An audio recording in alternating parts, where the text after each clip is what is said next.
यहां एक बात कहते हुए मैं आगे बढ़ूं, कितनी निर्मल और निष्कपट प्रीति गोपियों की है। एक बार तो प्रियतम ने अस्वीकार सा कर दिया। उनके भाव की परीक्षा के लिए, उनकी प्रीति के अभिवर्धन के लिए प्रभु ने ये लीला की। एक बार तो लाल जी ने अस्वीकार सा कर दिया, लेकिन उस स्थिति में भी गोपी को अपने प्रियतम में कोई दोष दिखाई नहीं पड़ रहा है। जीव की दशा क्या है? जहां उसकी कामना की पूर्ति नहीं होती वहां क्रोध उत्पन्न हो जाता है। गीता में भगवान ने इसका विस्तार से वर्णन किया। आपकी कामना की पूर्ति नहीं होगी, क्रोध उत्पन्न होगा, बुद्धि भ्रष्ट हो जाएगी। और जो 2 क्षण पहले प्राणों से प्यारा प्रतीत हो रहा था, कामना की पूर्ति नहीं हुई, उससे अपना सुख साधन नहीं हुआ, वही शत्रुवत प्रतीत होने लगता है। इसीलिए आपको बार बार कहता हूं, जा मार्ग साहिब मिले प्रेम कहावे सोए। इस एक भूल का सुधार करना आपके मेरे हम सब के लिए बड़ा आवश्यक है। भाई संसार में प्रेम नहीं होता, संसार में प्रेम नहीं हो सकता। 3 लोक 14 भुवन प्रेम कहूं ध्रुव नाही, जगमग रयो जड़ावसो श्री वृंदावन माही। बहुत विचार कर ही तो संत कह रहे हैं, आपके मेरे हित के लिए ही तो कह रहे हैं, आपके मेरे कल्याण के लिए ही कहा है संतों ने।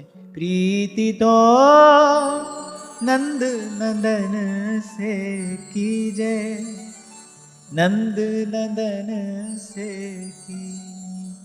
बड़ा परिश्रम करके रसोई में आपने बड़ा उत्तमोत्तम व्यंजन पकवान सिद्ध किया है, उसको जाकर बाहर गंदी नाली में कौन डाल देगा भाई? कोई बुद्धिमान तो ऐसा नहीं करेगा।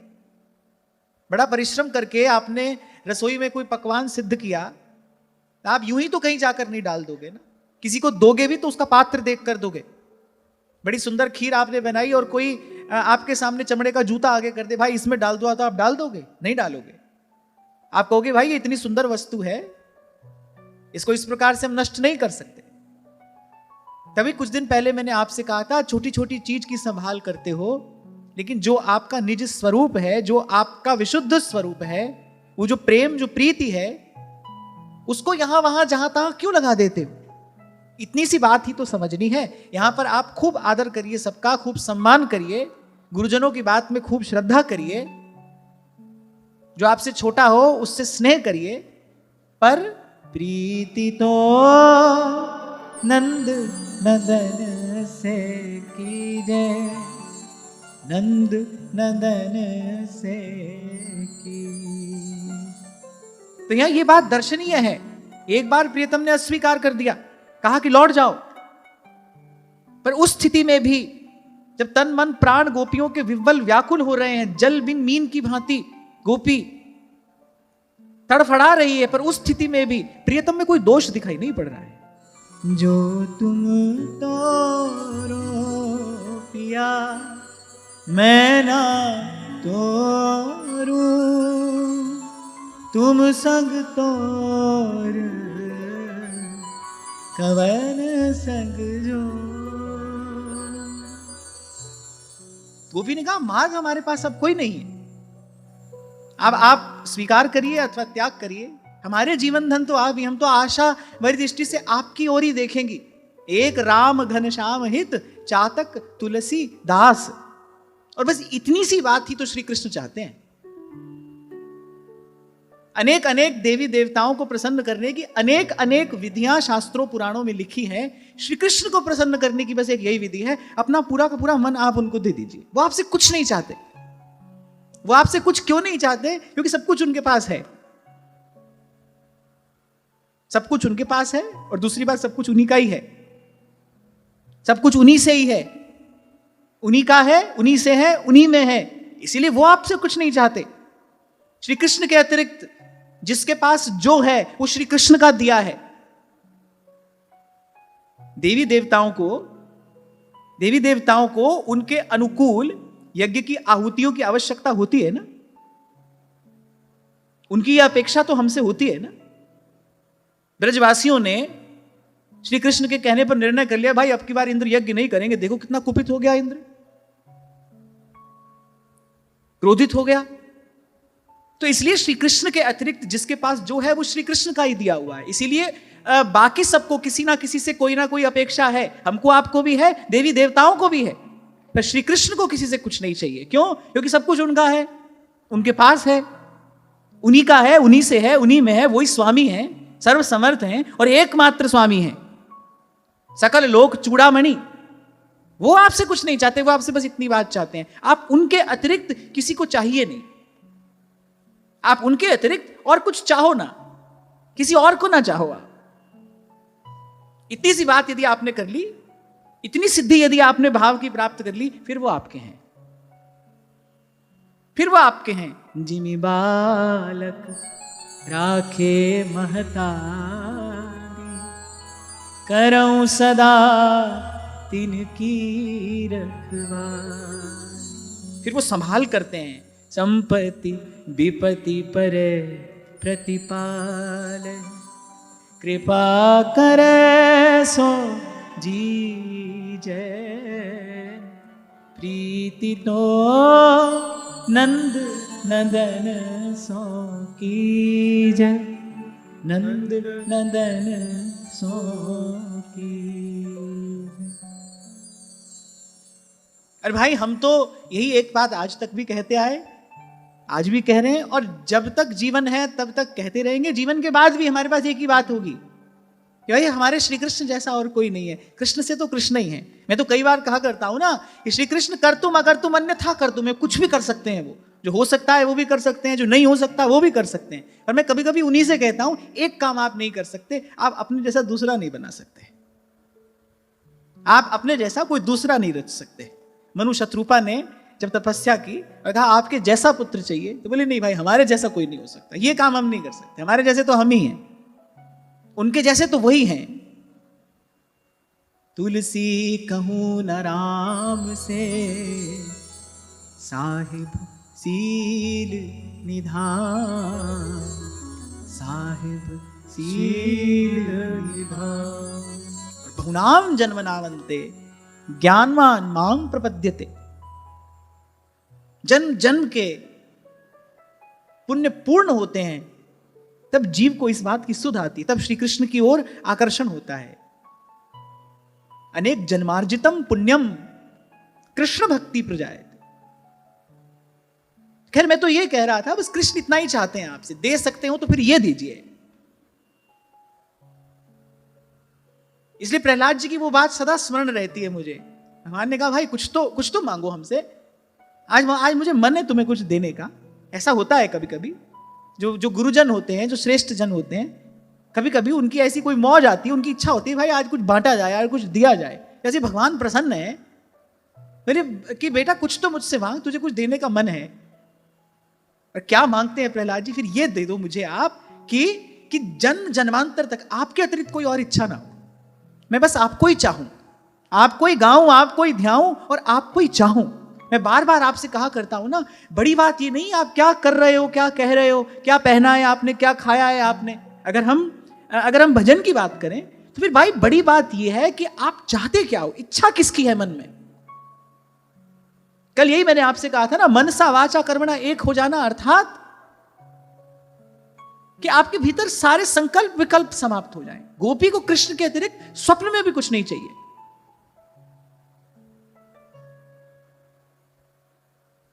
और सुनने में बड़े ये सरल मालूम पड़ता हो, भाई कुछ भी नहीं करना है, बस इतना ही करना है कि हम तन मन प्राण से श्री कृष्ण को ही चाहें।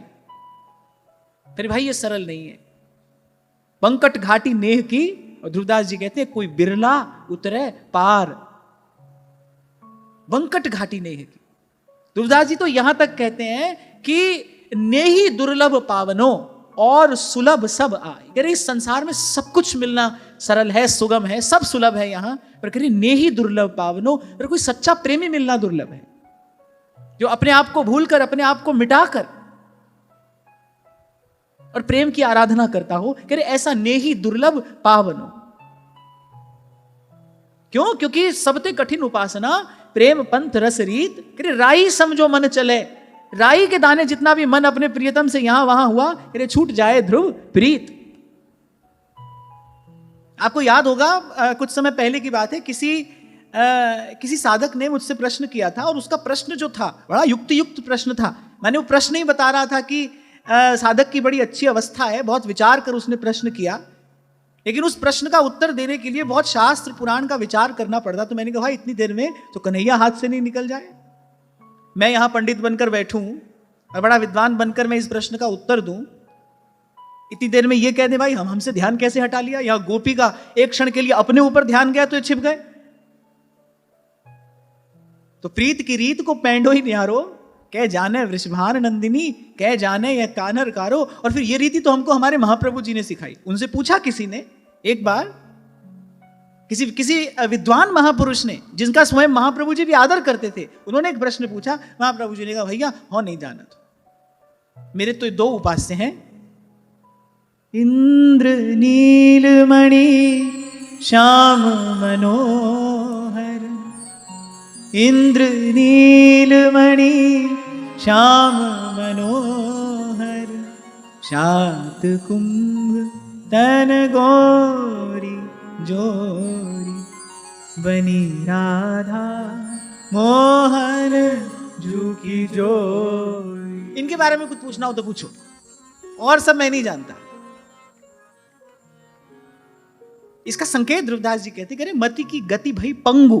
मैंने कहा ना एक बार आप ये सिद्धि प्राप्त कर लो, एक बार अपना भाव ऐसे सिद्ध कर लो कि भाई सोते जागते उठते बैठते श्री कृष्ण के अतिरिक्त और कुछ नहीं चाहिए। फिर जब एक बार ही आपका मन ले लेंगे, एक बार यदि इन्होंने आपकी भेंट स्वीकार कर ली, फिर मति की गति भई पंगु।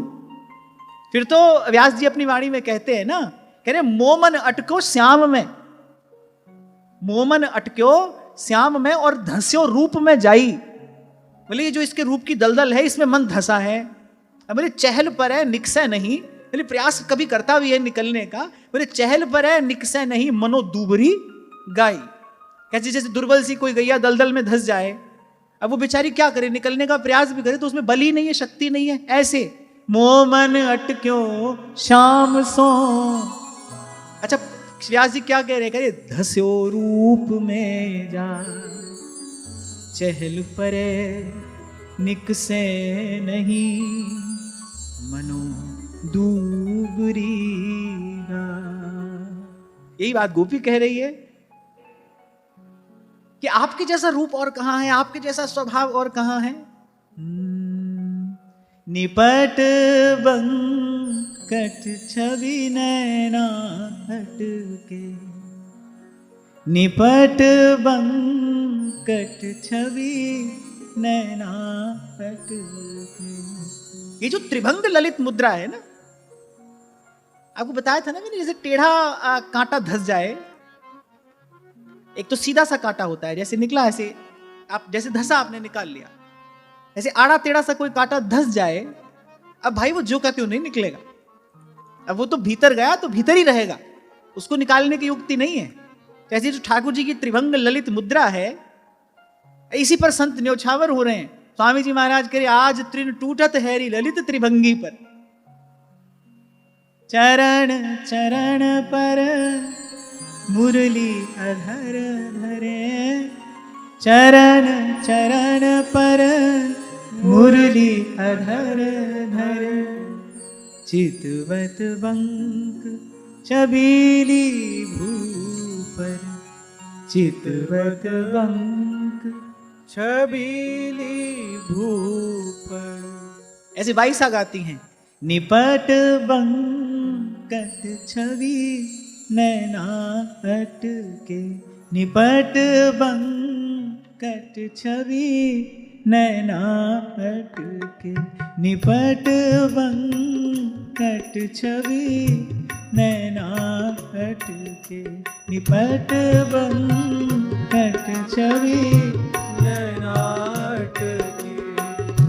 देखत रूप मदन मोहन को, देखत रूप मदन मोहन को, पियत पीयूष न हटके,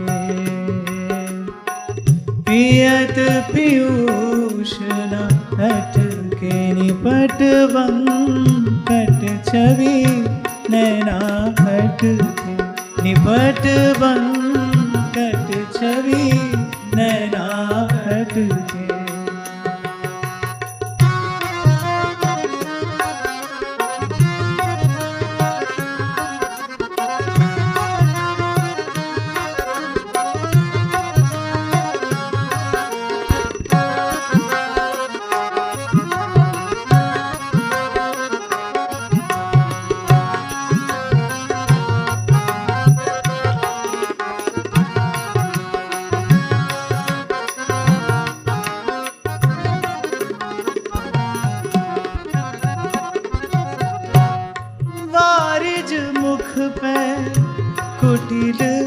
अलक जो वारिज मुख पे कुटिल अलक जो अली सुगंध रस अटके अली सुगंध रस अटके।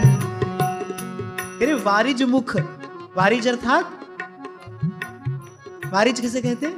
कमल, यानी कमल जैसा मुख, और उस पे झूमती झूलती ये आपकी श्याम कुटिल अलकावली। ऐसा लगता है जैसे भ्रमर लुभा जाता है ना कमल के रूप पर, उसके रस पर, उसका किसी भी प्रकार से निवारण करो पर वो हटता नहीं। फिर ऐसी आपके श्रीमुख की शोभा है।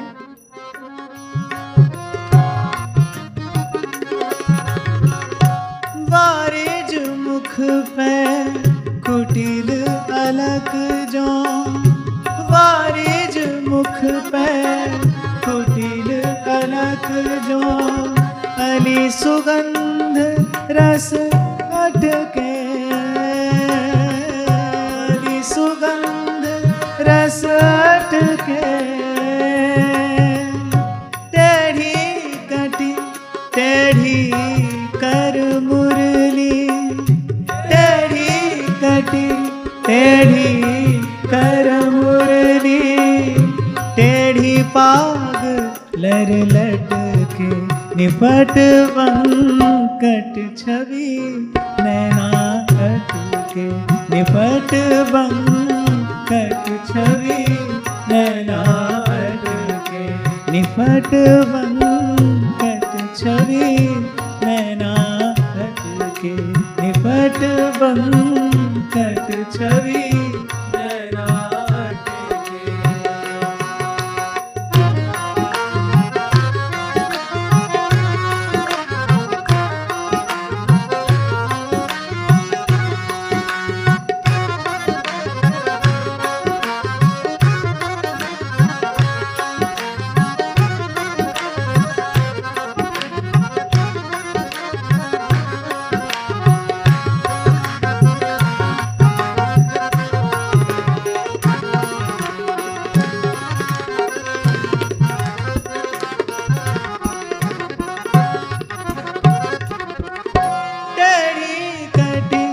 टेढ़ी कर मुरली टेढ़ी कटी टेढ़ी कर मुरली टेढ़ी पाग लर लटके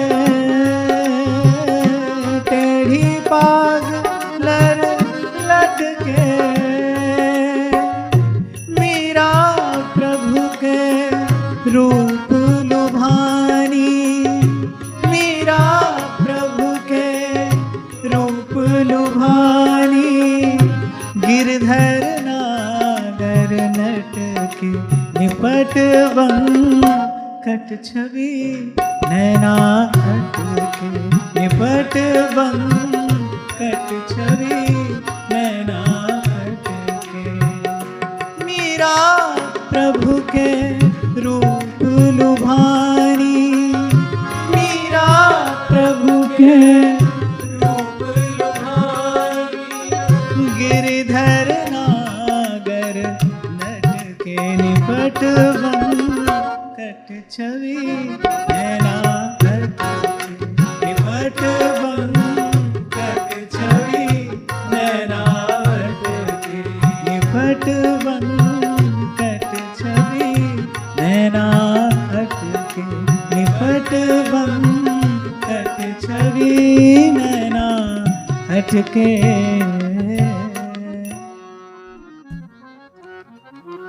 अच्छा, एक बार लाल जी से पूछा किसी ने, बोले आप तो सुंदरता के सागर हैं, आप क्यों श्रृंगार करते हैं? रंग मघी सिर सुरंग पाग लटक रही बाम भाग। अब यहाँ मीरा जी कह रही है ना, टेढ़ी कटी टेढ़ी कर मुरली और टेढ़ी पाग, बड़े ध्यान से देख कर बता रही है। टेढ़ी पाग इस पर सुंदर मोतियों की लड़ लटक रही है, उसकी जो झूलन है उसके साथ साथ मेरा मन झूलता है। इस कटी की अटक में मन अटका है। पूछा किसी ने, बोले आप श्रृंगार क्यों करते हैं? आप तो सुंदरता के सागर हैं, छवि की निधि हैं आप। तो भाई इसीलिए करते हैं ताकि तुम्हारी दृष्टि हम पर पड़े। तभी तो कल कह रहा था इसीलिए किया जाता है श्रृंगार। प्रभु भी इसीलिए श्रृंगार करते हैं, उनको श्रृंगार की क्या आवश्यकता है? उनको तो कोई आवश्यकता नहीं श्रृंगार की। यहां तो ध्रुवदास जी कहते हैं छवि के छिपाए हुए को, पर श्रृंगार क्यों किया है? कह रहे रस के बढ़ाए हुए को, छवि के छिपाए हुए को, रस के बढ़ाए हुए को। अब जब यही हमको दिखाने के लिए श्रृंगार कर रहे हैं, तो हम इस बात से कैसे बच जाएंगे? हम भी इसीलिए करते हैं, ये भी इसीलिए करते हैं।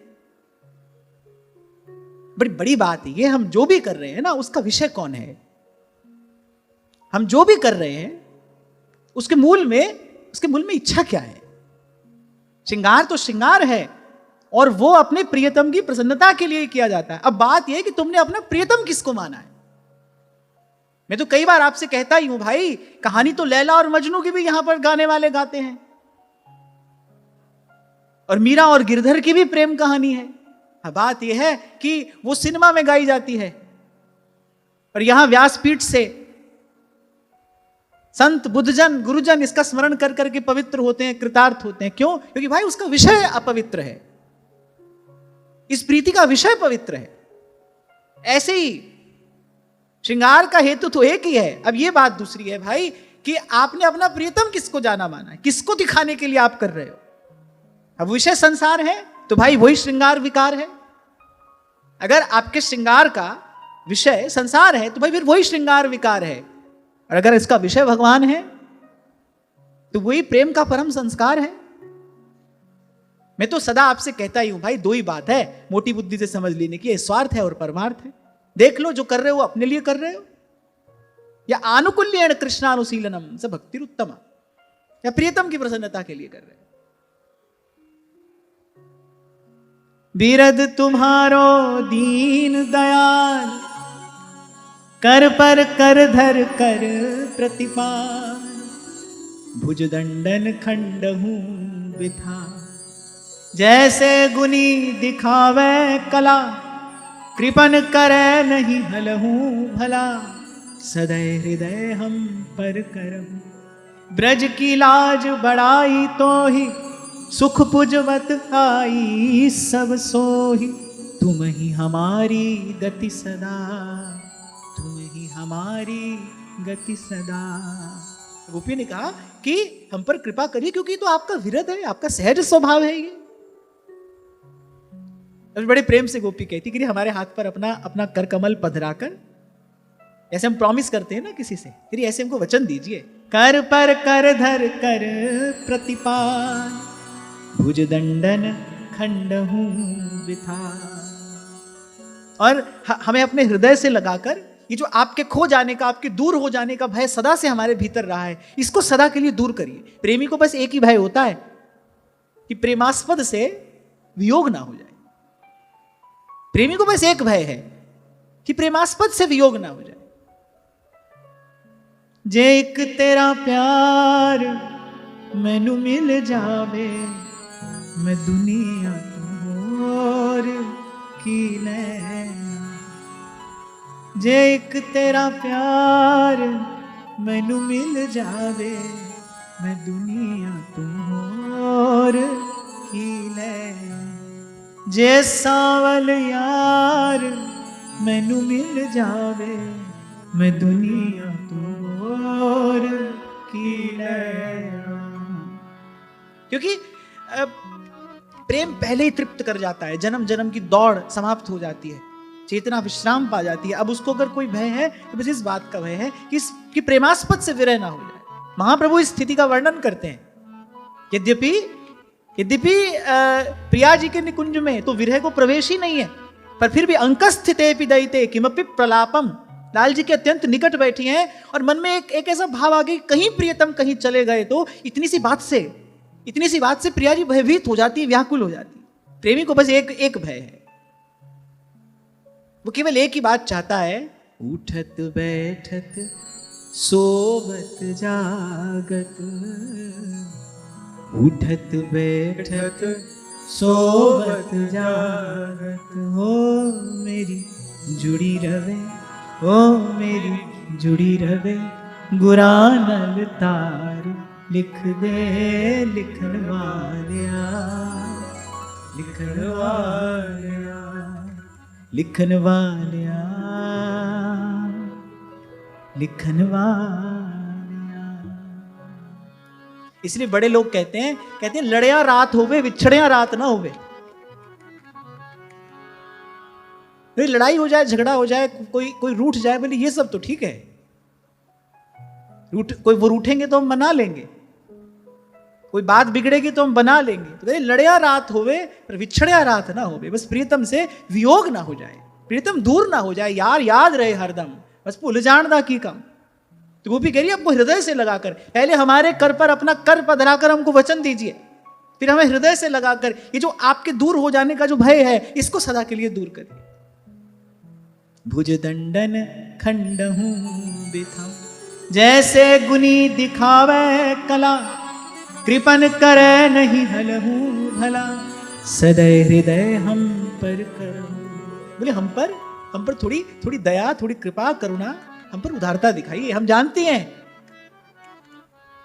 हैं कि हमसे तुमको बहुत हैं, पर तुम सा हमको ना है। बस बात ही यही है, स्वामी मोहे न बिसारियो, लाख लोग मिल जाऊं, हमसे तुमको बहुत है, तुम सा हमको ना, तुम सा हमको ना। और ये बात तो भाई आपके मेरे लिए सर्वकाल सत्य है। हमसे उनको बहुत हैं पर उनसा हमको नहीं। थोड़ी देर पहले मैंने कहा ना भाई, उनसे केवल वही हैं, उनके जैसे केवल वही है। तो गोपियों ने कहा कि हम जानती हैं हमें ना कोई गुण है न कोई कला, और तोहे देख अवगुण करूं, कैसे भाव तो है।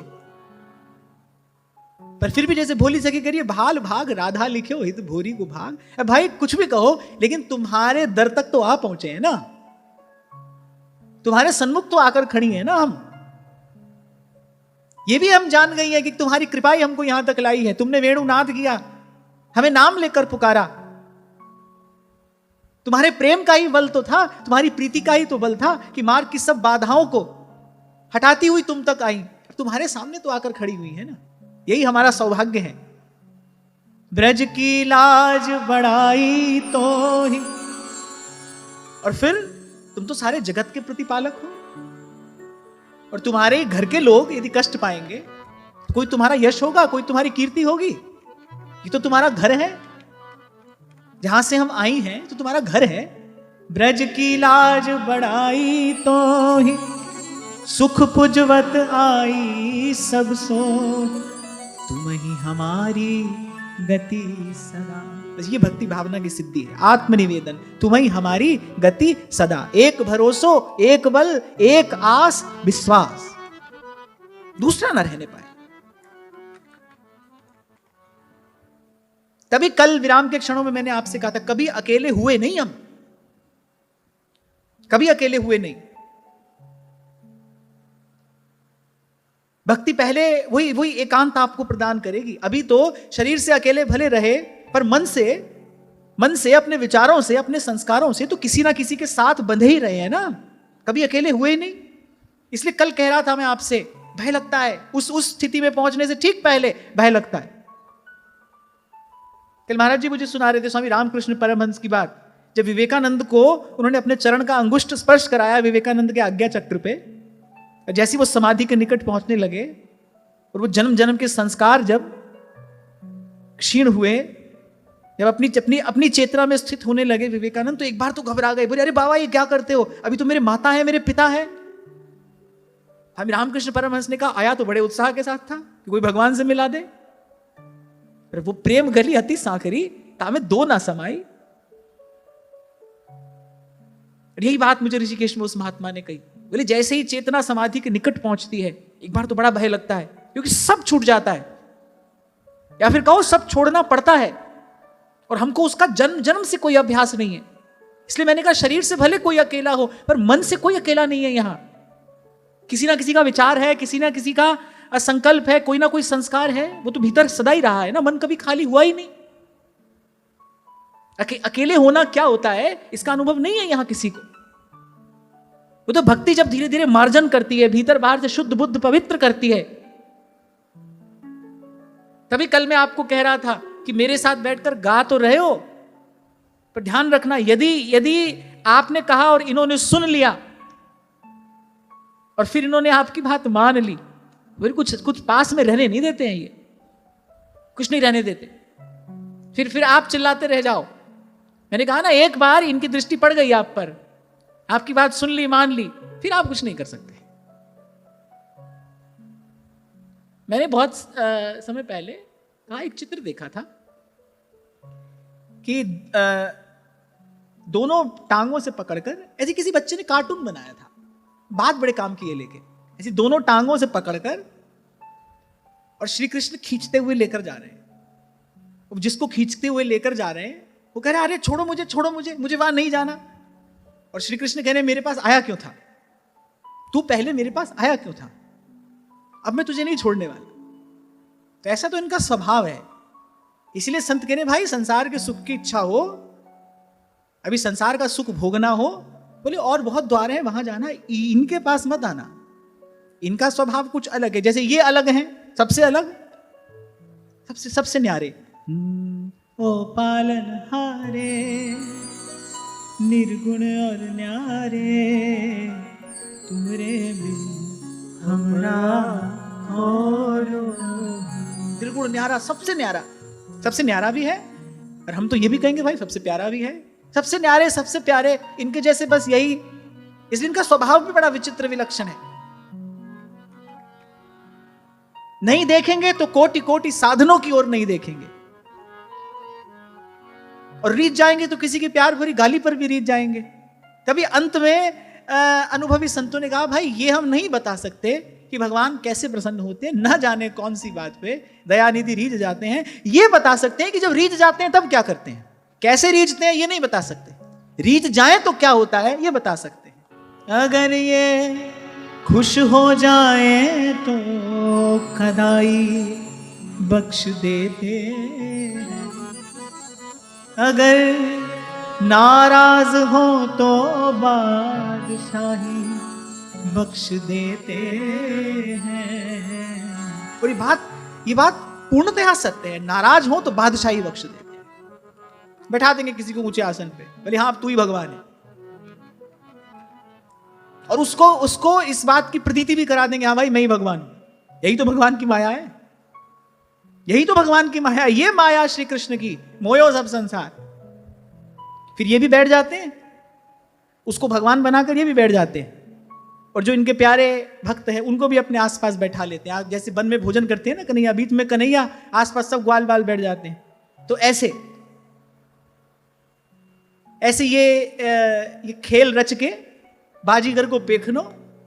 भगवत रसिक देव यही तो कह रहे हैं, साचे श्री राधा रमण और झूठो सब संसार, बाजीगर को पेखनो मिटत न लागे बार। तो ऐसे खेल रच के फिर बैठ जाते हैं, आसपास अपने भक्तों को बैठा लेते हैं और कहते हैं आप देखो तमाशा। और भक्त राम झरोखे बैठ के सबका मुजरा। पर ये बात पूर्णतया सत्य है। अगर नाराज हो तो बादशाही बख्श देते हैं। कोई तो कारण होगा भाई। कबीर काशी की एक नगर वधु को रथ पे बैठाकर पूरी काशी में चक्कर लगा रहे हैं। जब चारों ओर बड़ी जय जयकार होने लगी, कबीर जी की सिद्धि की प्रसिद्धि दसों दिशाओं में फैल गई, और यहां वहां कहां से आने लगे लोग अपने मनोरथ की पूर्ति के लिए। संसार तो भाई इसीलिए आएगा। संसार को कुछ नहीं चाहिए, उसका काम बनना चाहिए। हमसे बने, तुमसे बने, गधे से बने, किसी से भी बने, उसका काम बनना चाहिए। तो जब चारों ओर से आने लगे लोग अपने मनोरथों की पूर्ति के लिए, कबीर जी ने कहा भाई तो बड़ा झंझट हुआ, भजन क्या करें, कैसे करें। जहां देखो वहां कबीर जी की जय जयकार हो रही है। कबीर जी ने कहा भैया राम रमैया रूठ तो नहीं गया। ये प्रीत की रीत किसने सिखाई है। ना मैं देखूं और को, ना तुहे देखन दूं, ना तुहे देखन। हम छोटे थे ना, स्कूल में अपने मित्रों के साथ एक खेल खेलते थे। ऐसे आंख में आंख डालकर बैठ जाते, देखते पहले पलक कौन झपकाता है ना। हो सकता है आपने भी कभी खेला हो। ऐसे बैठ जाते थे, भाई पहले पलक कौन झपकाता है, जिसकी पहले पलक झप गई वो हार गया। ऐसे ही ये भी अपने भक्तों के साथ खेल खेलते हैं। हाँ भाई मैं तुझे देखूंगा, तू मुझे देख, देखते हैं किसकी दृष्टि यहां वहां जाती है। तो ये रीति इन्होंने ही सिखाई है ना मैं देखूं और को ना तुहे देखन। तो उन्होंने कहा भाई राम रमैया रूठ तो नहीं गया, आप अपनी मस्ती में चले जा रहे हो। एक बार इस बात की कल्पना करना, आपके हाथ में माला है, आप नाम जप कर रहे हो, आप अपनी मस्ती में चले जा रहे हो, आपको यहां से कान में कोई आवाज पड़े, किसी ने आपको बुलाया, उधर देखोगे कि नहीं? एक कदम आगे चलो, यहां से आवाज आए, देखोगे कि नहीं? ऐसा करने में तो हम विवश हैं ना। ये तो एक्शन का कैजुअल रिएक्शन है। कोई आपको बुलाएगा, उस ओर आपका ध्यान जाएगा। अब कबीर जी ने कहा भाई भजन कैसे करें, जहां तहां से हमारे ही नाम की आवाज आ रही है। पर कबीर लीलाधारी की लीला को जानते हैं, तभी तो कहते हैं राम झरो के बैठ के सबका मुजरा लेत। तो कबीर करते क्या है कि काशी की एक नगर वधु को रथ पर बैठाकर पूरे काशी का चक्कर लगा लेते हैं। अब बहुत सारे जो स्थूल बुद्धि के लोग हैं वो कबीर जी की इस करनी को समझ नहीं पाते और कुछ दिन के लिए तो भीड़ छट जाती है। पर ये घटना कितना बड़ा महापुरुषों के चरित्र का संकेत करती है कि कैसे वास्तविक संत तो मान प्रतिष्ठा की स्थिति में बड़ा व्याकुल हो जाता है, क्योंकि वो जानता है लोक मान्यता अनल सम तप कर कानन दाह। ये भगवत प्राप्त महापुरुषों के शब्द हैं, इसमें कोई किंतु परंतु नहीं कर सकता। लोक मान्यता अनल सम तप कर कानन दाह। जो आपने जन्म जन्मांतर में पुण्य संचित किया है, जो भी आपने तप साधन किया है, बोले ये जो संसार में जय जयकार होगी, बोले सब धीरे धीरे समाप्त हो जाएगी। बोले ये अग्नि के समान आपकी तपस्या के कानन को जला देती है, भस्म कर देती है। ये जो संसार की बड़ाई है, मान प्रतिष्ठा है। तभी तो कई बार आपसे कह बैठता हूं भाई, चारों ओर देखते हैं तो बड़ा आश्चर्य होता है। चलो नेता अभिनेता प्रसिद्ध होने के लिए प्रयास करे तो समझ में आता है, हो सकता है उनकी जीवन शैली की ये मांग होगी, पर साधु महात्मा कोई ऐसा करता दिखाई पड़े तो बड़ा आश्चर्य होता है। अरे इसी से बचकर तो कोई साधु हुआ है। तो ये बात पूर्णतया सत्य है। अगर नाराज हो तो बादशाही बख्श देते हैं, अगर अपना बनाते हैं तो सब कुछ लूट लेते हैं। फिर नहीं रहने देंगे आपके पास कुछ भी, फिर आप चिल्लाते रहना, बिलबिलाते रहना। यदि एक बार इन्होंने ये संकल्प कर लिया कि भाई इस जीव को अपना बनाना है, फिर नहीं रहने देंगे कुछ भी। तो इसलिए इनसे कोई प्रार्थना सोच समझ कर करना, झूठी भक्ति मत दिखाना। पहले तो उसका कोई लाभ नहीं है, वो अंतर्यामी है, आपसे अधिक आपको जानता है। और फिर ऐसी झूठी सच्ची आपकी कोई बात सुन ली और सुनकर मान ली, अब फिर पछताए हो तो क्या। फिर तो हुण मैनू कौन पिछाड़े, मैं हो गई होर दी होर। तो वो भी कह रही है कि तुम्हें हमारी गति सदा। दुख हो, सुख हो, फूल हो, कांटा हो, दिन हो, रात हो, अनुकूलता हो, प्रतिकूलता हो, तुम्हें छोड़ सुन नंद दुलारे, कोई न मीत हमारो। अब तो आके बाह पकड़ लो, अब तो आके बाह पकड़ लो, ओ मेरे प्रीतम। और फिर गोपियों ने कहा हम तो तुम्हारे घर से आई हैं, ब्रज की लाज बढ़ाई तो ही और सुख पुजबत आई सब वही।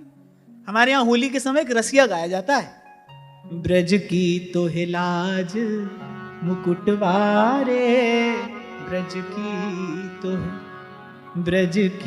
तो है लाज मुकुटवारे, ब्रज की तो। ऐसे गोपियों ने कहा पर इस ब्रज की लाज तुमको है, उस ब्रज से हम आई हैं, तो हमारी रक्षा का तो दायित्व है तुम पर। और इस समय हमारी प्राण रक्षा केवल एक ही प्रकार से हो सकती है, अपना करकमल हमारे करकमल पर पधराओ, हमको वचन दो और हमें हृदय से लगाकर कि तुमसे दूर होने का जो भय है इसको सदा सदा के लिए दूर करो।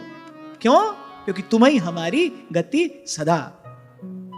और जहां से आज मैंने चर्चा आरंभ की, श्री कृष्ण आपसे केवल इतना चाहते कि केवल वो हमारी गति हो जाए।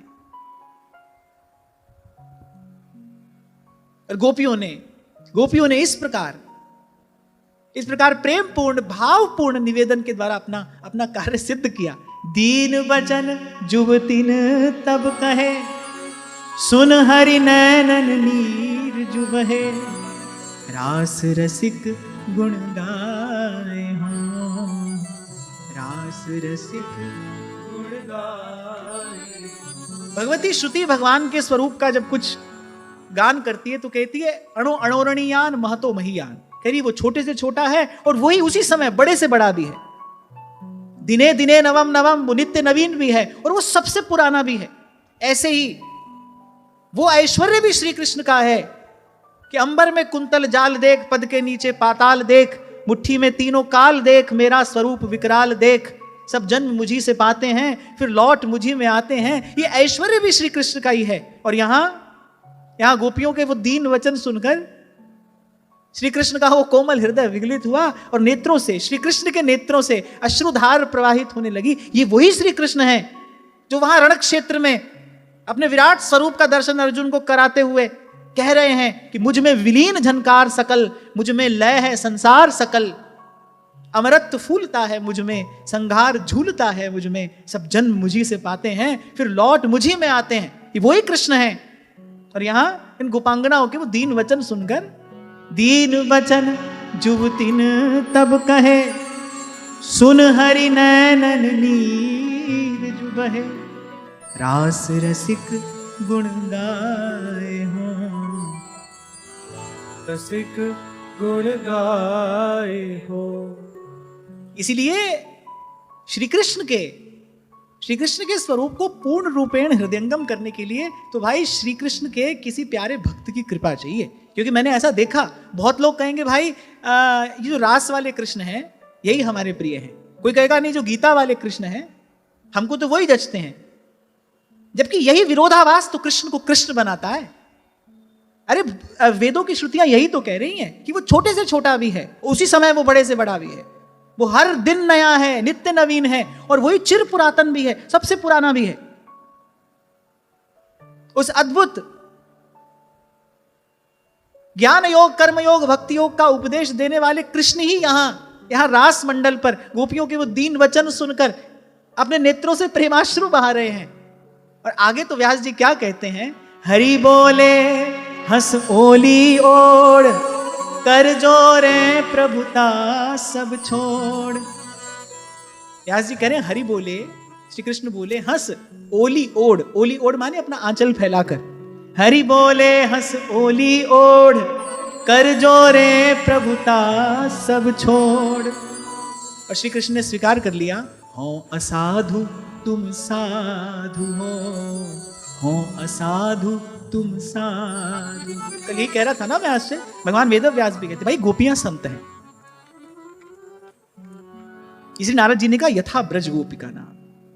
सार की बात एक है, सब छोड़कर श्री कृष्ण को चाहे, सब छोड़कर केवल एक प्रभु की आशा, प्रभु की अभिलाषा हो, बस वही संत है।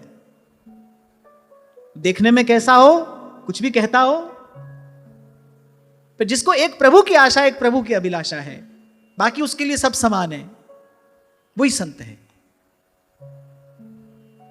तो लाल जी कहने लगे, हो असाधु तुम साधु हो, मैं असाधु हूं तुम साधु हो, मो कारण तुम भई निसंक, लोक वेद बपुरा को रंक, सिंह सरन जम्बुक ग्रसे। अरे मेरे ही कारण तो इस प्रकार निर्भय निशंक होकर लोक वेद की मर्यादा का अतिक्रमण करके तुम चली आई, मेरे ही कारण तो। आपको कोई प्रेम से मुस्कुराकर अभिवादन करे तो कितना अशिष्ट होता है कि सामने वाला वैसे ही उसके अभिवादन को स्वीकार ना करे और उत्तर ना दे। आपको किसी ने मुस्कुराकर प्रणाम किया, आपका अभिवादन किया, तो भाई आप भी मनुष्य हो, ये तो एक साधारण शिष्टाचार है, आपको भी वैसे ही उसका उत्तर देना चाहिए। ठाकुर जी ने कहा देखो मैंने कैसा व्यवहार किया, तुम सब छोड़कर मेरे पास में आ गई और मैं अपनी प्रभुता को पकड़कर बैठा रहा। धर्म प्रभु की प्रभुता है ना, जो धर्म शास्त्र की मर्यादा है वो प्रभु का ऐश्वर्य है। और यहां रास मंडल में अब जो श्री कृष्ण प्रकट करेंगे वो उनका माधुर्य है। तो भगवान ने कहा भाई हम अपनी प्रभुता पकड़ कर बैठे रहे, हम अपने ऐश्वर्य को नहीं छोड़ रहे थे, तुम सब कुछ छोड़कर आ गई। मो कारण तुम भई निसंक, लोक वेद बपुरा को रंक, सिंह सरन जम्बुक ग्रसे। लेकिन फिर कह रहा हूं आपसे, आज ये प्रसंग विश्राम की ओर जा रहा है। गोपी ने जो कहा, गोपी ने जो किया, सुनने में तो बड़ा चटकीला लगता है, सुन के बड़ा आनंद आता है, लेकिन कभी उसके निकट जाकर देखना, कभी उसके निकट जाकर देखना, ब्रह्मादिकों के लिए भी ये गति दुर्गम है। तभी आशा महो चरण रेणु जुषाम हंग श्याम वृंदावने किमपि गुल्मलत औषधीना। शिव विधि उधव सबन के ये आशा रहे चित्त, गुल्मलता है सिर धरे श्री वृंदावन रज नित्य। राघव जी ने कहा, भाई तुम साधु हो, मैं असाधु हूं, मैंने तुम्हारे प्रति ठीक व्यवहार नहीं किया, पर अब बिन दामन हो लीनो मोल, करत निरादर भई नलोल, आवहु हिलमिल खेलिए, आवहु हिलमिल खेलिए। फिर प्रभु ने कहा, मैं देवताओं जितनी आयु भी पालूं तो भी तुम्हारे प्रेम का प्रत्युत्तर नहीं दे सकता। ऐसा श्री कृष्ण ने क्यों कहा? ठाकुर जी ने कहा, देखो तुम्हारे जैसा प्रेम तुमसे करूं तब दोनों पलड़े बराबर होते हैं, लेकिन तुमने सब छोड़कर मुझसे प्रेम किया, तुम्हारा मेरे अतिरिक्त कोई नहीं है, लेकिन मैं तुमसे प्रेम करते हुए भी अपने अनेक अनेक भक्तों का, उनके भावों का स्वीकार कर रहा हूं। मैं सब छोड़कर तुमसे प्रेम नहीं कर पाया, तुमने सब छोड़कर मुझसे प्रेम किया, इसलिए इस खेल में तो विजय सदा तुम्हारी होगी। मैं यहां पर अपनी पराजय स्वीकार करता हूं। बिन दामन होलीनो मोल, करत निरादर भई नलोल, आवहु हिलमिल खेली। और खोल दिया श्री कृष्ण ने प्रेम का वो द्वार जहां हो रही है नित्य निरंतर रासेश्वरी की कृपा से किसी अद्भुत अनिर्वचनीय रस की वर्षा। मिल जुब तिन घेरे ब्रजराज, मनहु निसाकर किरण समाज, रास रसिक गुण गाए हो, जय जय रास रसिक गुण गाए।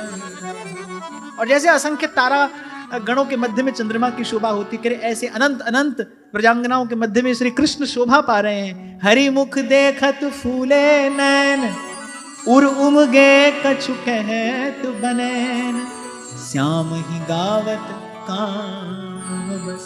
और उस अनंग के वश होकर, अच्छा देखो, काम भी अनंग है और प्रेम भी अनंग है। अनंग काम को भी कहते हैं और अनंग प्रेम को भी कहते हैं।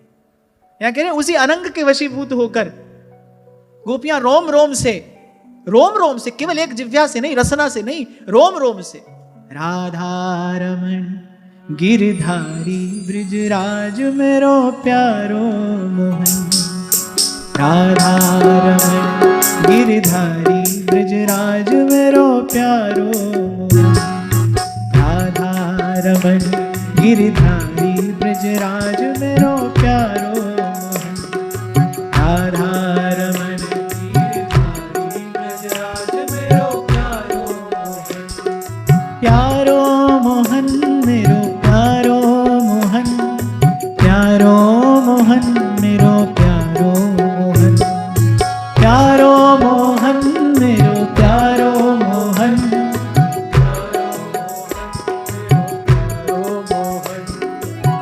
कल परसों में आपको कह रहा था कि बीना सितार वंशी बजाना नहीं आए कोई बात नहीं, ताली बजानी तो सीख लो। जैसा तैसा गाना और साथ में ताली बजाना तो आता हो, क्योंकि रास मंडल में तो इस योग्यता के बिना प्रवेश नहीं मिलता है। श्री हरिदास के स्वामी श्यामा कुंज विहारी संगीत संगीत। प्यारो मोहन मेरो प्यारो मोहन, प्यारो मोहन मेरो प्यारो मोहन, प्यारो मोहन मेरो प्यारो मोहन, प्यारो मोहन मेरो प्यारो मोहन। अरे प्रेम की बोली का नाम ही तो राग है, प्रेम की गति का नाम ही तो नृत्य है।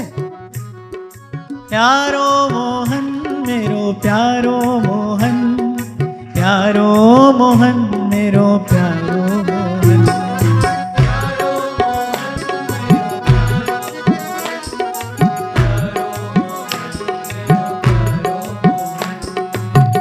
रमण गिरधारी ब्रजराज मेरो प्यारो मोहन। राधा रमण गिरधारी ब्रजराज मेरो प्यारो मोहन। राधा रमण गिरधारी ब्रजराज मेरो प्यारो मोहन। राधा रमण गिरधारी ब्रजराज मेरो प्यारो मोहन। मैं तो कई बार कहता हूं कि प्रभु ने अपने भंडार से इस झोली में बहुत कुछ डाला और मैं कहता हूं सब कुछ दिया है, कोई अभाव नहीं है किसी भी प्रकार का। पर जो सबसे मूल्यवान भेंट मुझे इस जीवन में मिली वो ये संगीत है। सबसे मूल्यवान ये भेंट है, ये प्रभु का विशिष्ट कृपा प्रसाद है। भाई गाते तो जैसा तैसा है, पर ये बड़ी कृपा है कि अच्छा गान, अच्छी तान समझ में आती है। इसलिए मैं कहता हूं कि भाई अच्छा गाना भले ना आता हो, लेकिन अच्छा संगीत सुनना आता है मुझे। क्योंकि यही जो राग रस है, यही जो भाव का धन है। महाप्रभु कह रहे हैं रसम राधायामा भजति किल भावं व्रजमणौ रहस्य तद्यस्य स्थितिरपि न साधारण गति। संगीत में भी दो ही वस्तुएं, रस और भाव। संगीत का उद्गम प्रियालाल से ही हुआ है। रसमूर्ति प्रिया जी, भाव मूर्ति लाल जी। संगीत में भी दो ही चीज होती है, रस और भाव। संगीत का उद्देश्य ये रस का सृजन करना। तो श्री जी ने कृपा करके इस प्रसाद की कणिका दी है। और महाप्रभु भी कहते हैं ना, सखियों का एक ही अद्भुत गुण है, कह रहे एक ते एक संगीत की स्वामिनी। प्रियालाल के निकट ही रहते हैं सहचरियां, गायन वादन में सदा तत्पर। मैं तो कहता हूं मैं बड़भागी हूं भाई, ये प्रसाद मिला। अच्छा संगीत सुनना आता है, समझ में आता है। अब एक छोटी सी घटना सुनाता हूं, आपको आनंद होगा। बचपन की बात है, ये शायद मुझे याद लगता है माँ ने कुछ सामान लेने के लिए भेजा। मैं लेने के लिए गया, तो जिस दुकान पर गया, सुबह का समय था, 10-11 बजे होंगे। और विश्व के एक प्रसिद्ध शास्त्रीय गायक, मैं नाम नहीं लेता, उनका गान चल रहा था रेडियो पर। मुझे लगा भाई इस दुकान वाले को अगर मैं देखता हूं तो ऐसा मुझे नहीं लगता कि इसको सब समझ आता होगा। आ भी सकता है, मैं बड़ा संगीत का प्रेमी होगा। तो मुझे थोड़ा कौतूहल हुआ, उत्सुकता हुई कि भाई क्या ये व्यक्ति ये समझ रहा है जो गाया जा रहा है। 5 मिनट, 10 मिनट, 15 मिनट खड़ा रहा, वो भी सुन रहा था, मैं भी सुन रहा था। 15 मिनट के बाद रेडियो पर चल रहा था वो। शंभू जी हंस रहे हैं, शंभू जी को याद आ गया। 15 मिनट बाद रेडियो बंद करके उसने कहा, पहले मैं 15 मिनट से सोच रहा हूं कि इसको गाना भूल गया, आ ही करे जा रहा है, गीत याद ही नहीं आ रहा है इसको। मैं सोच रहा था अब याद आया। अरे तो बेकार की बात है, इसको याद नहीं आ रहा। तो हम तो भाई बड़भागी हैं, हमको ये राग, ये तान समझ में आता है। इसमें जो रस छिपा है उसका कुछ एक बूंद हम भी ले पाते हैं। श्री जी की बड़ी कृपा है। प्यारो मोहन मेरो प्यारो मोहन, प्यारो मोहन मेरो प्यारो मोहन, प्यारो मोहन मेरो प्यारो मोहन, प्यारो मोहन मेरो प्यारो मोहन। राधा रमण गिरधारी ब्रजराज मेरो प्यारो मोहन। राधा रमण गिरधारी ब्रजराज मेरो प्यारो मोहन। राधा रमण गिरधारी ब्रजराज मेरो प्यारो। राधा रमण गिरधारी ब्रजराज मेरो प्यारो मोहन। और ऐसा लगता है कि प्रियतम की स्वीकृति होते ही चारों ओर आनंद की, उल्लास की, उत्साह की वर्षा होने लगी। हसत हसावत करत उपहास, मन में कहत करो अब रास, गह अंचल चंचल चलो। अरे उन गोपांगनाओं का आंचल पकड़ कर ले जा रहे हैं लाल जी। कहाँ? वहां पुलिन पवित्र सुभग यमुना तट। बाजे मुरलिया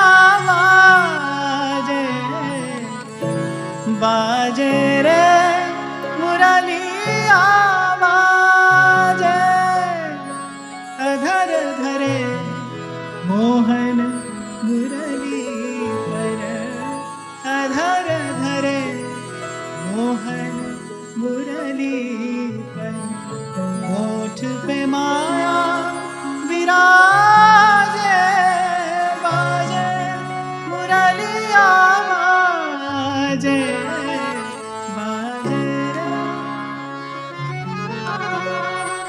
देखो भाई, संगीत की तो अनेक अनेक विधाएं विश्व भर में हैं, और संगीत का कोई धर्म नहीं होता, संगीत की कोई जाति नहीं होती, संगीत तो संगीत है। यहां पर मैं इतना अवश्य कहूंगा कि इस भारतवर्ष का ये जो पवित्र शास्त्रीय संगीत है, इसमें और अन्य विधाओं में इतना भेद तो है। एक संगीत महफिल का संगीत होता है और एक संगीत मंदिर का संगीत होता है। हम बड़भागी हैं कि हमारे हिस्से प्रभु की कृपा से ये मंदिर का संगीत आया है। तन मन प्राण में एक पवित्रता घोल देने वाला ये संगीत है। बाजे मुरलिया बाजे, बाजे रे अधर धरे मोहन मुरली पर, अधर धरे मोहन मुरली पर, होठ पे माया विराजे, बाजे मुरलिया बाजे, बाजे मुरलिया बाजे। व्यास जी करे लायो कोमल पुलिन मझार, किसी का कर पकड़ के और किसी के उस पावन पवित्र आंचल को प्रेम से भाव से लिए लिए लाल जी आए हैं। वेणु माई बाजे वंशीवट, लायो कोमल पुलिन मझार, नख सिख नटवर अंग सिंगार, पटभूषण जुगतिन सजे। आहा, नटवर भेष है लाल जी का, लाल की रूप माधुरी नैनन निरख नेक सखी, रंग मगी सिर सुरंग पाग और लटक रही वाम भाग। इसलिए द्वितीय शरद में यही पद श्री जी के सन्मुख गाया जाता है ना। ऐसा नटवर भेष है लाल जी का। और ये प्रसंग जब भी आता है मुझे स्मरण आ जाती हैं श्री गोपालाचार्य जी महाराज की हुई वो चर्चा। स्वामी जी ने अपनी एक चर्चा में रास बिहारी के ऐसे श्रृंगार का वर्णन किया, कभी अवसर मिला तो अब मैं तो वैसा नहीं सुना सकता, लेकिन प्रयास करूंगा कि एक बार आपको वो सुनवाऊं जरूर। ऐसा अद्भुत लाल जी के श्रृंगार का उन्होंने वर्णन किया कि आप सुनते चले जाइए और आपके नैनों के सन्मुख वो दृश्य उभरता चला जाएगा। ऐसा अद्भुत लाल जी का श्रृंगार है। क्यों? क्योंकि आज स्वयं प्रिया जी ने सजाया है। देखो कैसो सिंगारो है प्यारी ने प्यारो, पटभूषण जुबतिन सजे, कुछ परसत पुजई सब साध, सुख सागर मन बढ़ो अगाध, रास रसिक गुण गाए, रास रसिक गुण गाए। यहां श्री व्यास जी गुण किसका गा रहे हैं? तेरे रास का और इन रसिकों का। यहां रसिक कौन है? ये जो गोपांगनाएं हैं, ये जो रास लीला है, ये गोपियों का गुण है। ये रास रसिक गुण गाए।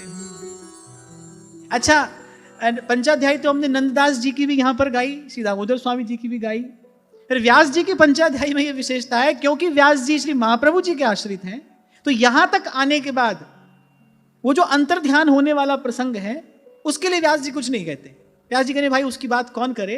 रस में बिरस जो अंतर ध्यान, गोपिन के उपजो अभिमान, बिरह कथा में और सुख। वाले वो भाई वो बात करने लगेंगे तो कुछ रस कोई और हो जाएगा। अच्छा, यहां एक बात व्यास जी जरूर कह रहे हैं, बोले रस तो उसमें भी है। आपको याद है मैंने पहले दिन कहा था, पंचवकारों का रस इस रास लीला के प्रसंग में प्रकट हुआ है। सबसे पहले श्री कृष्ण के वन का माधुर्य, फिर वेणु का माधुर्य, फिर श्री कृष्ण की वाणी का माधुर्य, फिर श्री कृष्ण के विरह का माधुर्य। माधुर्य तो उसमें भी है, रस तो उसमें भी है। फिर व्यास जी कह रहे वो कोई और रस है। रस में विरस जो अंतर ध्यान, गोपिन के उपजो अभिमान, बिरह कथा में और सुख। और फिर व्यास जी ने इस सुंदर सुमधुर लीला का गान आरंभ किया। कैसे रास हुआ। द्वादश कोस रास परमान, ताको कैसे होत बखान, आस पास जमुना झिली, तामहिमान सरोवर ताल, कमल विमल जल परम रसा, खग मृग से मैं सुख भरे, निकट कल्प तरु वंशी वटा, श्री राधा रति ग्रह कुंजन अटा, रास रसिक गुण गाए हो, रास रसिक गुण गाए। नव कुमकुम जल बरसत जहाँ, उड़त कपूर धूर जहाँ तहाँ, और फूल फल को गने तहाँ श्याम घन रास जो रचो, मरकत मणि कंचन सो खचो, शोभा कहत न आए। और उस रास मंडल की कैसी शोभा है, जोरी मंडली जुबतिन बनी, द्वै द्वै बीच आप हरिधनी, अद्भुत कौतुक प्रगट कियो, घूंघट मुकुट विराजत सिरन, शशि चमकत मनो कौतिक किरण, रास रसिक गुण गाए हो, रास रसिक गुण गाए। अच्छा, एक बात यहां मुझे कहनी है, व्यास जी की इस रास लीला में बड़ी प्रीति है। महाराज जी, व्यास जी की वाणी में, व्यास जी के अनेक अनेक पदों में, व्यास जी तो यहां तक कह रहे हैं कि भाई हमको वही प्रिय लगता है जो हमको रास का दर्शन कराता है। व्यास जी ने अनेक पदों में, जैसे व्यास जी ने श्रीमद् भागवत का पदे पदे यश गाया है, ऐसे ही सब लीलाओं में इस रास लीला में व्यास जी की बड़ी प्रीति है। व्यास जी तो कहते हैं, नैनन देखो सोई भावै। अब पद इस समय मुझे ठीक से याद नहीं है, व्यासवाणी यहां है नहीं, पर व्यास जी कह रहे भाई हमको वही सबसे प्यारा है जो हमको दिन रात इस रास लीला का दर्शन कराता है। और प्रसंग आया है तो मैं कह दूं, मुझे लगता है कि भाई कि उस रसिक त्रिवेणी में श्री हरिराम व्यास जी की महाराज जी पर विशेष कृपा हुई, जो महाराज जी के मन में इस रास लीला की, इस परंपरा, इस परिपाटी को सुरक्षित रखने का यह पवित्र संकल्प आपके मन में स्फुरित हुआ। वो बीज कभी आपके हृदय की भूमि पर पड़ा, महापुरुषों की कृपा हुई, हो रही है और आगे होती रहेगी। और यही शुभ कामना है, हम अपनी ओर से जो सेवा तन मन धन से कर सके वो इस पवित्र संकल्प में अवश्य करें। क्योंकि आज ही मैं आते हुए व्यास जी की वाणी का कुछ दर्शन कर रहा था, तो दो पद मेरी आंख के सामने एक साथ में आए।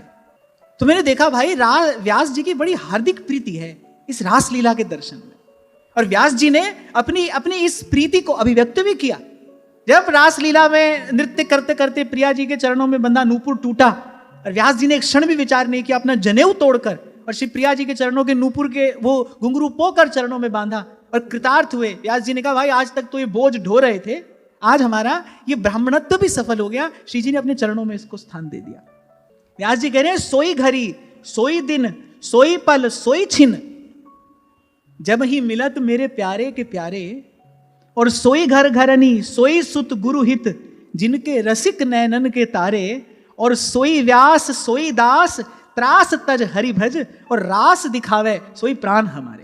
व्यास जी कह रहे भाई जो हमको इस रस का दर्शन कराता है, अनुभव कराता है, प्रसाद देता है, वही हमारा प्राण है। आगे व्यास जी इसी के साथ एक पद में और कहते हैं, नैनन देखो सोई भावे, नैनन देखो सोई भावे, जोई कपट लोभ तज के, जोई कपट लोभ तज के, राधा वल्लभ के गुण गावे, नैनन देखो सोई भावे। फिर कह रहे रसिक अनन्य भक्ति मंडल की मीठी बात सुनावे, ताके चरण शरण है रही है, ताके चरण शरण है रही है, दिन प्रति रास दिखावे, नैनन देखो सोई भाई, नैनन